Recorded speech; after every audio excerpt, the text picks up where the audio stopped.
King of കൊത്ത. ധ്രുവം പോലൊരു heavy weight സിനിമയിലെ നായകന്റെ മകനും സഹതാരത്തിന്റെ മകനും സംവിധായകന്റെ മകനും ഒരുമിച്ചൊരു സിനിമ. പക്ഷേ അതുപോലൊരു ക്ലാസിക് സിനിമയായി മാറാൻ സാധിച്ചില്ലെങ്കിൽ പോട്ടെ. എന്നാൽ ഇന്നത്തെ കാലത്ത് ആക്ഷൻ സിനിമയായ RDXന്റെ ലെവൽ പോലും ഇതിനെത്താൻ സാധിച്ചില്ല. ഇവിടെ പ്രശ്നങ്ങൾ പലതാണ്.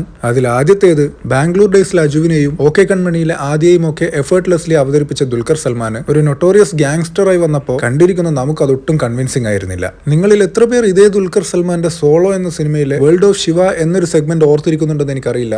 ആ സെഗ്മെന്റിലെ ഇദ്ദേഹത്തിന്റെ ഗ്യാങ്സ്റ്റർ കഥാപാത്രം ഇതിനേക്കാൾ 10 മടങ്ങ് മെച്ചപ്പെട്ടതായിരുന്നു. ഇനി നമുക്ക് ഇതിന്റെ ക്രിയേറ്ററിലേക്ക് വരാം. അദ്ദേഹം ഈ സിനിമയുടെ കഥ എഴുതിയിരിക്കുന്ന രീതി, അഥവാ അദ്ദേഹം ഈ കഥ മുന്നോട്ട് കൊണ്ടുപോയിരിക്കുന്ന രീതി, അതുമൂലം ഫസ്റ്റ് ഹാഫിൽ നിന്ന് തന്നെ ആളുകൾ സിനിമയിൽ നിന്ന് ഡിസ്കണക്റ്റഡ് ആയി പോകുന്നുണ്ട്. നായകന്റെ ഇൻട്രൊഡക്ഷൻ സീനിൽ രംഗത്ത് കരഞ്ഞുകൊണ്ടിരിക്കുന്ന ഒരു സ്ത്രീയോട് നായകൻ പറയുന്ന ഒരു ഡയലോഗ് ഉണ്ട്. വളരെ ഹെവി വെയിറ്റ് ആയുള്ള ഒരു മാസ് കഥാപാത്രം പ്രതീക്ഷിച്ചിരുന്ന എന്റെ സ്ക്രൂ അവിടെ തന്നെ ലൂസായി. ഇനി ആ ഇൻട്രോ സോങ്ങും കഴിഞ്ഞ് ഈ സിനിമയിൽ ഒരു ഫുട്ബോൾ സീക്വൻസ് കാണിക്കുന്നുണ്ട്. ഫുട്ബോൾ സീക്വൻസ് എന്ന് പറയുമ്പോൾ നിങ്ങൾ അത് എത്ര നേരം പ്രതീക്ഷിക്കുന്നുണ്ട്? 30 സെക്കൻഡ്, 40 സെക്കൻഡ്, 1 മിനിറ്റ്, അല്ല ഏതാണ്ട് 10 മിനിറ്റോളം അവർ ഈ സംഗതി കാണിച്ചുകൊണ്ടിരിക്കുകയാണ്. എന്നാൽ ആ സീനിന് ഈ സിനിമയിൽ എന്തെങ്കിലും റെലവൻസ് ഉണ്ടോ? അതൊട്ടില്ല താനും. ഒരു ഗ്യാങ്സ്റ്റർ സിനിമയിൽ ഇത്രയും ദൈർഘ്യമേറിയ ഒരു ഫുട്ബോൾ രംഗത്തിന്റെ ആവശ്യം എന്തായിരുന്നു എന്ന് എനിക്ക് ഇപ്പോഴും മനസ്സിലായിട്ടില്ല.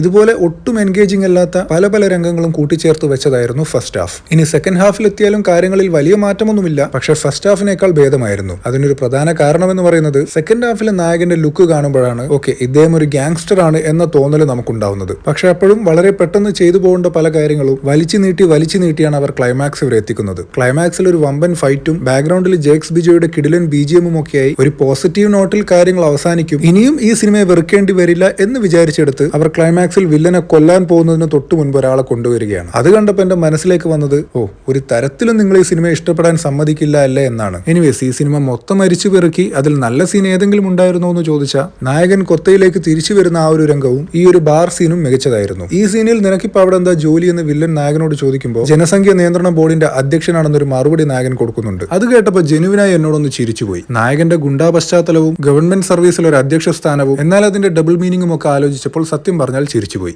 എന്നാൽ ഇതൊഴിച്ച് ജേക്സ് ബിജോയുടെ മ്യൂസിക്കും ഒഴിച്ച് ഈ പടത്തിൽ വേറെ ഒന്നുമില്ലതാനും. ധ്രുവം എന്ന സിനിമയിൽ അഭിനയിക്കുമ്പോൾ മമ്മൂട്ടിക്ക് 42 വയസ്സ്, കൊത്തയിൽ അഭിനയിക്കുമ്പോൾ ദുൽഖറിന് 40 വയസ്സ്, ഏതാണ്ട് ഒരേ പ്രായം. പക്ഷേ ഞാൻ എന്താണ് പറയാൻ ഉദ്ദേശിച്ചതെന്ന് നിങ്ങൾക്ക് മനസ്സിലായി കാണുമെന്ന് കരുതുന്നു.